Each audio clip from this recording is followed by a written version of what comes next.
G'day, Dave here. I know it's been a few weeks since our last episode.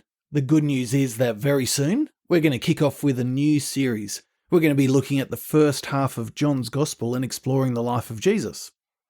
While you're waiting for that, I thought I'd put up something a little bit different here. I was recently interviewed on the Effective Ministry podcast. The Effective Ministry podcast is an excellent podcast aimed at helping people think about ministering to youth and children. It's a ministry of YouthWorks, the youth and children ministry wing of the Sydney Anglican Church, and they cover a whole variety of things. I've really benefited from some of their other episodes that they've published. They're always interviewing thoughtful people who are trying to help young people know Jesus.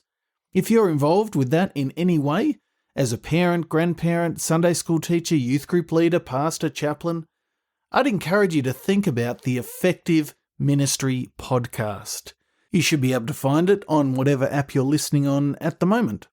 I hope you enjoy this.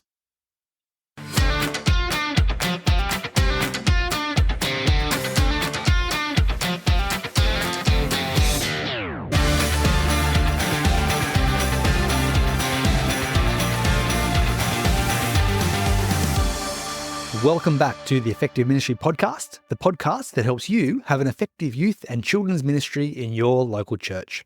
My name is Tim Beilhartz. I'm a children's ministry advisor for YouthWorks in Sydney, and I'm back from holidays. Apologies for the lack of episodes over the last 2 weeks. I had hoped that I would get something edited and uploaded for while I was away, but that did not quite eventuate as I had hoped.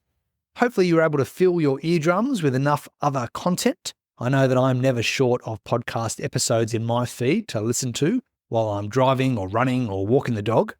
And speaking of other podcasts, today I'm joined on the podcast by Dave Whittingham, who is the host of 2 excellent podcasts, Stories of a Faithful God and Stories of a Faithful God for Kids. Dave reached out to me at our email address, effectiveministrypodcast@youthworks.net, and he expressed his appreciation for this podcast and said that what he's been working on in his own podcasts is to have some content with the vision to help parents and children engage with the Bible. I've given both of these feeds a good listen and was greatly encouraged by the work that Dave is doing. So I called up Dave and we had a chat about the podcast and how families might use them as an extra resource during the week to help young people grow in their knowledge, love, and obedience to King Jesus. Now, how does this help you have an effective youth and children's ministry in your local church? Well, we know that as ministry leaders, we only have a short time with our young people each week. But the amount of time that they have with their families and the amount of time that they spend on digital media far outweighs the time that we have with them. So, being able to resource children and families with extra ways to dig deep into God's Word is an important way that we can fulfill our ministry to children and teenagers. So enjoy this episode with Dave Whittingham and stick around at the end of the episode for a sneak peek at one of the episodes of his podcasts, Stories of a Faithful God for Kids. I'm here with Dave Whittingham. Thanks for coming on the podcast, Dave. Thank you for having me. It's exciting. Absolute pleasure. Do you want to give us a short intro to yourself? How did you become a Christian? How did you get into ministry? Yeah, didn't grow up in a Christian family. First heard the gospel in SRE, so shout out to all the SRE teachers. And God kept putting people in my way. So SRE Christian camps, YouthWorks, but they were Camp Howard camps back then. Started going to church. But it all came together for me in hearing a Bible story, funnily enough. But someone told the story of Simon Peter as he rejected Jesus. They spoke in the first person as though they were Simon Peter. And he was a guy who knew all this stuff about Jesus and should have responded appropriately, but wasn't doing that. And I thought, I know all that stuff, and I'm not responding appropriately, and so I had to do business with Jesus and actually treat him as he really is. So that was about year 8, and been great since then. Got into ministry. I studied primary teaching after school, and I really enjoyed hanging out with kids, teaching kids, that sort of thing. But became convicted that if I could use those teaching skills to teach people about Jesus, then I should do that. And so people encouraged me in that direction, and that's the direction I went. Fantastic. We're here to talk particularly about your podcast series. There's the two versions of here, Stories of a Faithful God and Stories of a Faithful God for Kids. Can you tell us, what are these podcasts? What are they seeking to achieve? Yes. So both podcasts are retelling Bible narrative, retelling Bible stories. I tell the same stories in both, but in slightly a different way.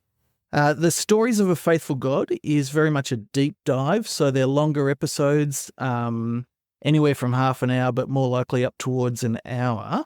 A lot more detail, but in saying that, it's not meant to be like a dry commentary. I'm trying to retell the story with all the drama and action and vibrancy that God does in telling the story.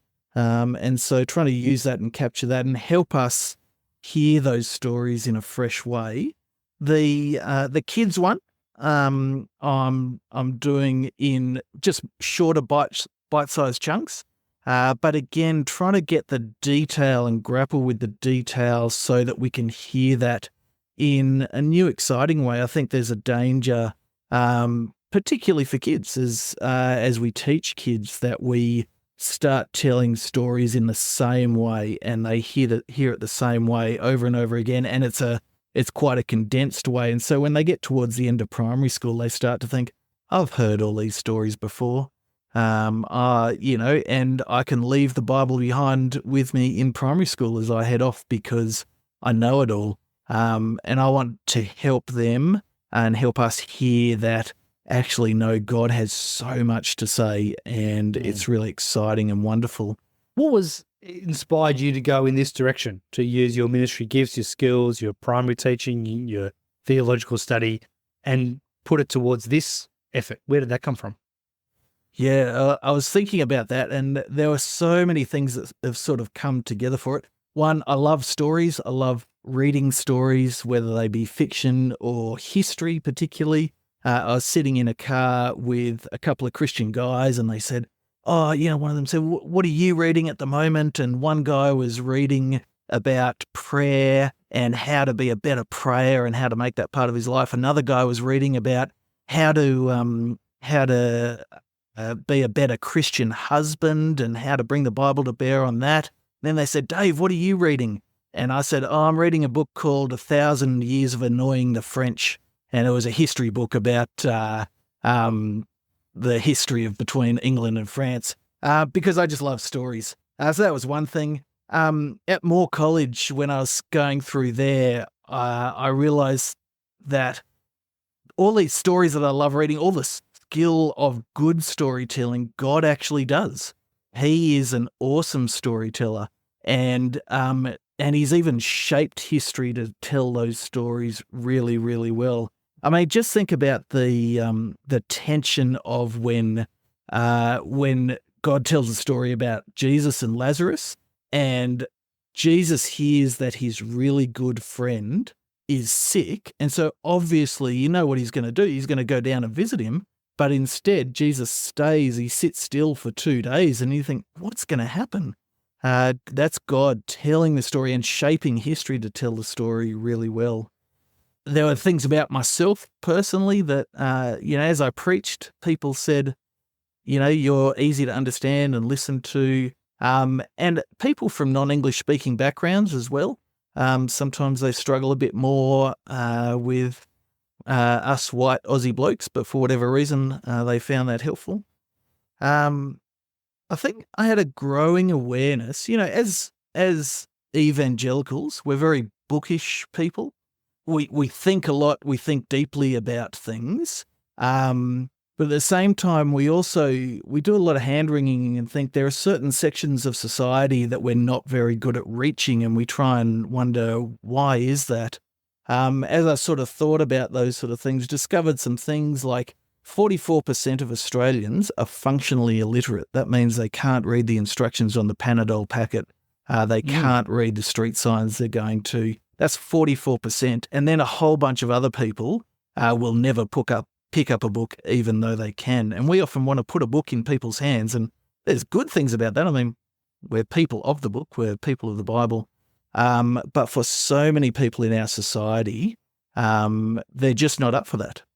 And I was starting to discover podcasting and how good podcasting is. I was listening to a lot of history podcasts and thinking, oh, we've got stories to tell. So that was exciting. And my last ministry job has been as a chaplain and a chaplain in a school. And as I was doing that, I was putting together free resources for kids to listen to at home. So I set up a playlist of songs on Spotify, and I had all these non-Christian parents coming up to me and saying, hey, we're listening to all these songs in the car, and we find it a bit weird because, we've never heard any of that stuff. But I thought, so people want to hear that sort of stuff. They're listening to stuff in their car. They're looking for content. Let's do it with Bible stories. But I didn't have the time to do it while I was, school is just really busy. Yeah. So I didn't have the time. But then when that position came to an end, I was like, oh, I can do this now. I can put the time into making some quality podcasts, and got really excited about doing that. You've started to touch on this, but what is the particular value of the podcasting format, particularly when you're trying to reach families or children as well as the adults?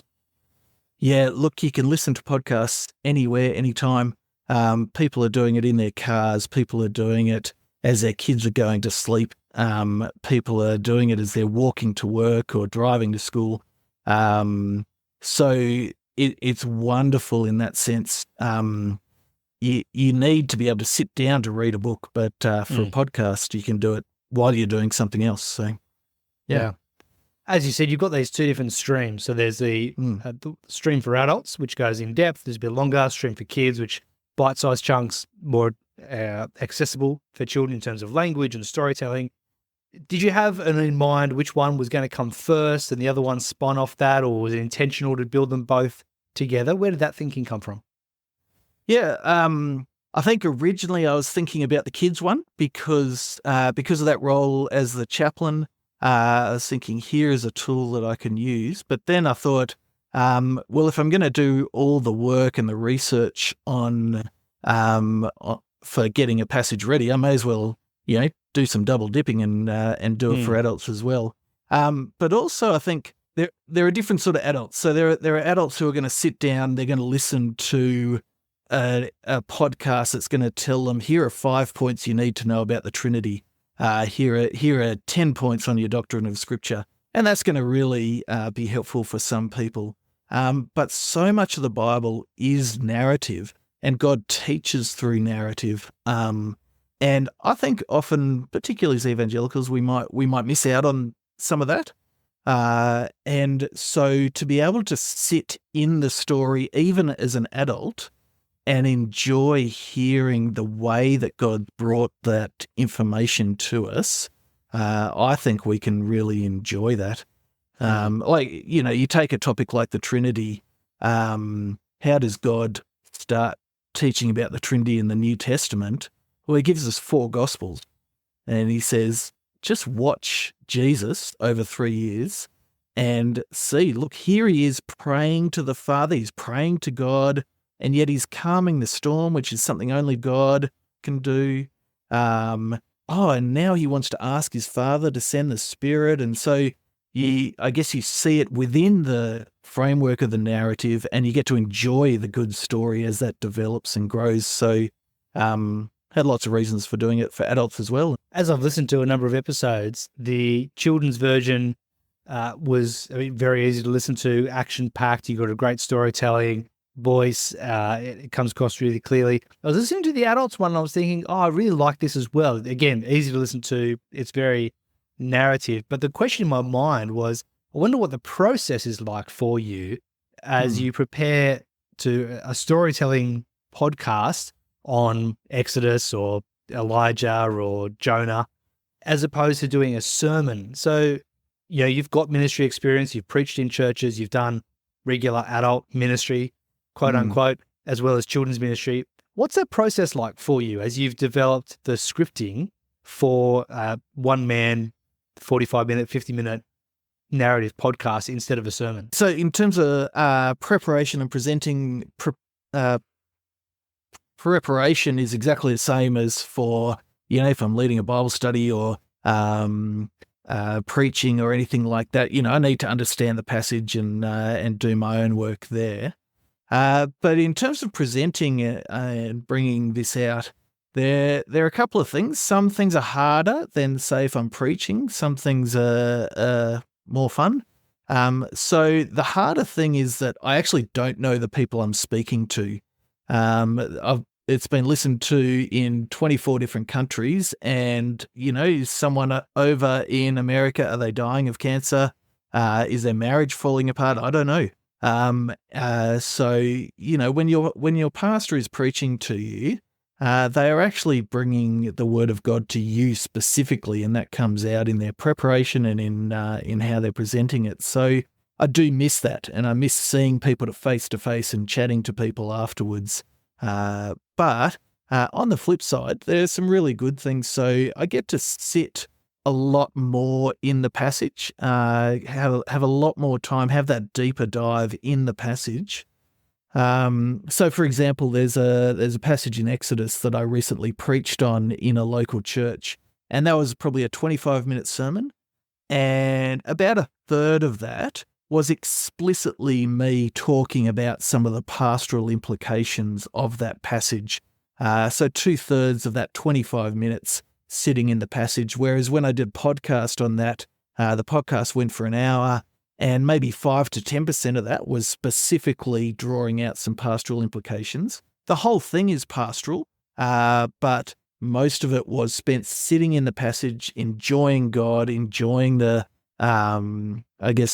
narrative structure and flow of that, and having God tell us the story in that way. And so those are really different experiences in terms of the presentation. You've done theological study, you've done primary school education study. I'm just thinking pedagogically. I remember hearing years ago someone making the quip, God could have just given us the list of doctrines as bullet points, but he didn't. He gave us narrative.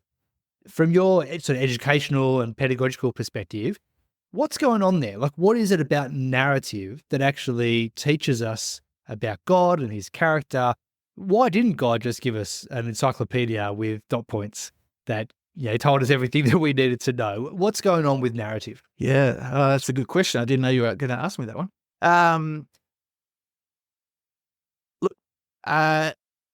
When I married my wife, there's a weird, roundabout way to get there. When I married my wife, I'd known her for, 3 years, maybe 3-4 years. And she knew certain things about me, and we made promises to each other, and that was good.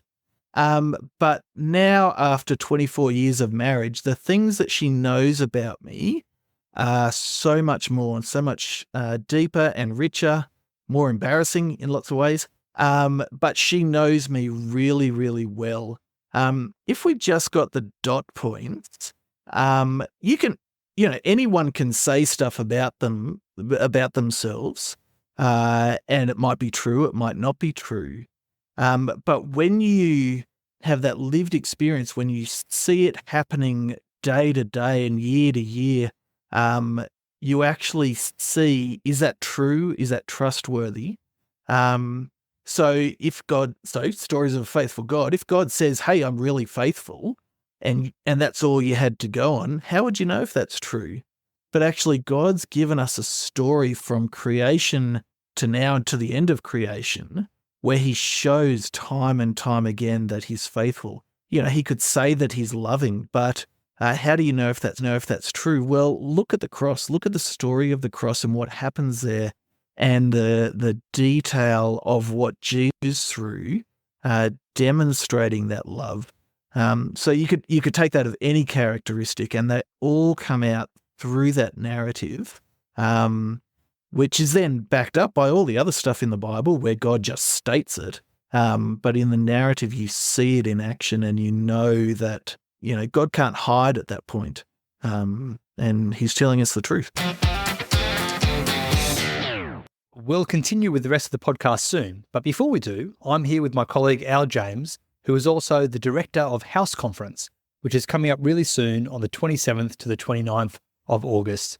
Al, for those of us who do not yet know, remind us what House Conference is.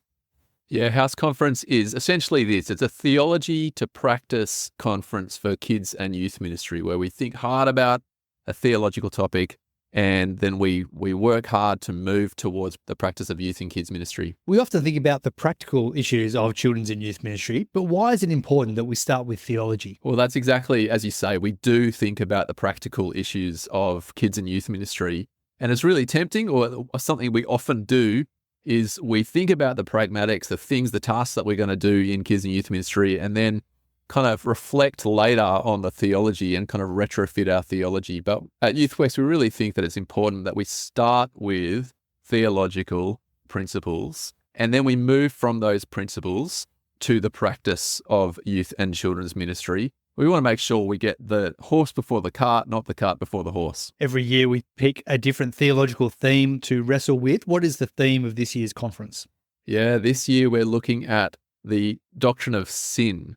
And the subtitle we've got is The Uncomfortable Truth, because it can be such a hard thing to talk about. Our society doesn't like talking about sin at all.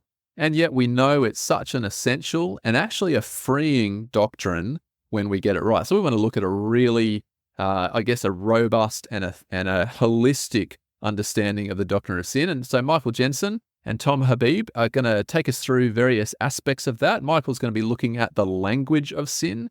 I'm looking at a theology of recovering the language of sin. And then Tom Habib is going to take us through a theology of sin in the book of John. So it's a lot to wrestle with. We're going to have fun on that topic this year. Al, for you, what is one of the highlights when it comes to thinking about House? The absolute highlight for me is that we get to wrestle with all of the content that we're being given all the way through. And we do that with our colleagues. We talk on tables about all of the stuff that we're looking at. But then we take all of that wrestling and then we intentionally, with our colleagues, land that theology in the practice of youth and children's ministry in really specific ways. Well, I'm convinced. How can I get tickets to House? Well, registration is open until August 11, so you can go to youthworks.net/house and register there.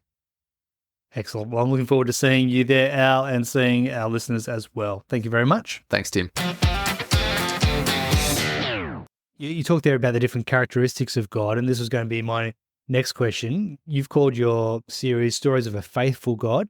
You could have said stories of a loving God, stories of a compassionate God, stories of a just God. There's lots of different characteristics which are all true of God's character. What is it particularly about faithfulness? Why pick that one as your title? Yeah, there were lots of good options and tossed a lot around. In the end, I figured, we're saved by faith alone, and we continue as Christians through faith alone, through trusting God. And we trust God because he's trustworthy. And so if someone is not a Christian, I want them to know that this God, you're not meant to take this sort of leap into the dark. You can trust him because he really is trustworthy. He's faithful. If you're continuing as a Christian, don't forget that he's faithful. So in whatever moment of your life, there is, if you're dying of cancer, God is faithful. If you're appointing a minister in church and God's told you that the key characteristic to look for in that minister is godliness, do you trust him, or do you want to look for everything that the world looks for? There are all sorts of pastoral situations. Sin comes out of our lack of trust of God. So Adam and Eve had the choice, is God telling us the truth when he says we'll die if we eat that fruit, or is he lying? Do we trust him or not? And they said he's lying. He's not trustworthy, and so And so they sinned, and that was devastating. On the flip side, when David's going through horrible times, he reflects back on what God's done in the past, and he says, you know what? God has been faithful. I read about the stories of Abraham, Isaac, and Jacob. I see what he's done, and I know he was trustworthy then, and so I can trust him now. And so that characteristic, you could pick up on any characteristic, but that seems at the heart of the Christian life. John in his gospel, he talks about why he wrote his gospel. And he says, so that you may believe that Jesus is the Christ. It's like trusting. And there's a great thing there in the Greek of, some texts make it sound like so that you can start believing, and some, so that you continue to believe. But actually, in the context of John's gospel, both are completely true, aren't they? And that's what we need to keep having. And so let's keep reflecting on God and saying, I can trust him in all these situations. But of course, as we do that, we keep bouncing into all the other characteristics of God, because none of them stand alone. We see his power, we see his love, we see his justice, we see his mercy. That's great. One of our principles at YouthWorks is to have churches partner with parents, and that's a really key thing that we're trying to do with this particular episode, is to honour you and the ministry you're doing. And it's one of the ways that most of us who are listening are in parish, children's and youth ministers, and we can be equipping parents and partnering with them and helping them walk alongside their kids and continue to disciple them in the home. We know the home is so important in terms of faith formation. Yeah, I've got 4 kids, and I think I was listening to one of your previous podcasts where a couple of parents talked about how, they had no formula for parenting, and I think that's right. But if you want to help your kids be Christian, one of the key things to do is to love Jesus yourself and keep working out how to live for Jesus yourself. And so don't think, oh yeah, I've got to tell my kids the Bible stories. Think first, how am I reflecting on God and getting to know God better? So I want to encourage parents to listen to those longer podcasts, keep coming back to that enjoyment of God. But then listen with your kids and listen to those kids' ones and help them to enjoy it. I mean, I've been talking to parents about ways that they're using it, and it's all sorts of different ways. So don't stop reading the Bible. I want to say that really firmly. Don't stop having your sort of Bible time with your kids next to you and snuggling in and reading the Bible for yourselves. But use the podcast at any other time. So there's one family where they listen to it as the kids are getting ready for school, and that used to be a really hectic time, but now they're calm and they listen to that. There are some families where the kids can't go to sleep unless they've listened to an episode, and the parents are getting really sick of the jokes, hearing the jokes over and over again. But that's okay. The kids love them. I know one dad who's listening with his daughters, and it's just a new, fresh way, just a different way to get more Bible into your life. Now the family are doing it over dessert. We want to get more Bible into our lives. This is a way to do it. But also, I want to encourage people to use it for evangelism. So a lot of people won't step into a church, or they won't go to a course or pick up a Bible or that sort of thing. Talk to your kids about how we could use this for evangelism. If they go to a Christian school, if they go to a or Anglican school, whatever it is, get them talking to the chaplain saying, hey, we're listening to this. Can we promote it? And you might find kids that are from completely non-Christian homes, don't listen to anything else like this, just start to listen to it because they really like it, and talk to your kids about how they can become advocates for tools that will help their friends hear the gospel. Absolutely. Dave, thank you so much for jumping on the podcast. We're going to have a listen now to a bit of a snapshot of one of those stories of a faithful God for kids, so people can get a good glimpse of what it's like, and they can recommend that in good conscience to their families and the people in their churches. But thanks so much for jumping on, Dave. Really appreciate it. Awesome. Thank you so much for having me on. Okay, are you ready for the showdown? Here it goes. Elijah's called a meeting at a place called Mount Carmel. King Ahab's there. The 450 prophets of Baal are there. 400 prophets of Asherah are there. And all the people of Israel are there. Elijah gets up in front of all the people and he gives them a really simple speech. He tells them to stop flopping around between Baal and the Lord. Work out which one is God and go with him. This is what he says in verse 21. He says, "How long will you try to serve both Baal and the Lord? If the Lord is the true God, follow him. But if Baal is the true God, follow him." It's pretty simple, isn't it? It's like if you were standing in front of two things. On one side you've got chocolate ice cream, on the other there's a lump of wood. And it's dessert time and your sister's like, "Look, work out which one you want to eat, grab it and go." But you really want to eat both, the ice cream and the wood. It's craziness. But that's what the people of Israel are like. And you can tell from their response. Elijah's put things really simply and obviously. And how do the people respond? With silence. They say nothing. Like when you've been caught doing something really silly and you stand there looking guilty, but you really want to keep doing the silly thing. Elijah says, Okay. Let's have a competition to work this out once and for all. We'll even make sure that it's much easier for Baal than for the Lord. I mean, there's only one of me. Baal has 450 prophets. This should be easy for Baal. Here's what we're going to do. You bring 2 bulls, one for each team. The prophets of Baal can choose first, so I don't sneakily get the better one.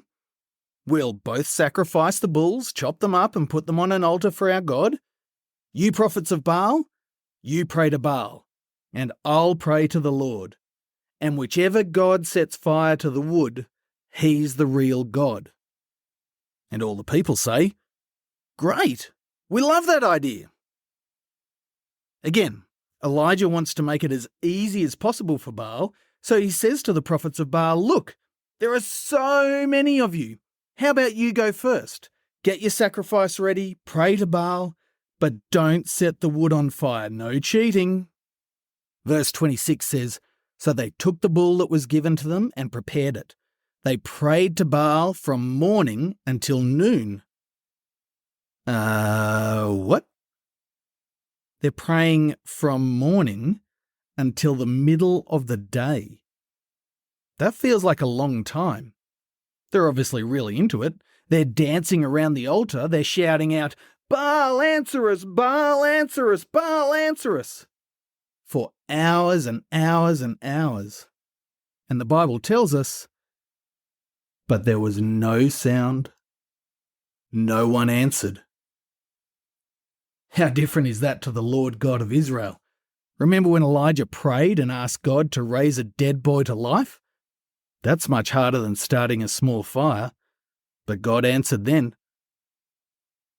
For the prophets of Baal, this is starting to get a little bit embarrassing, and Elijah wants to help that along to show just how silly it all is.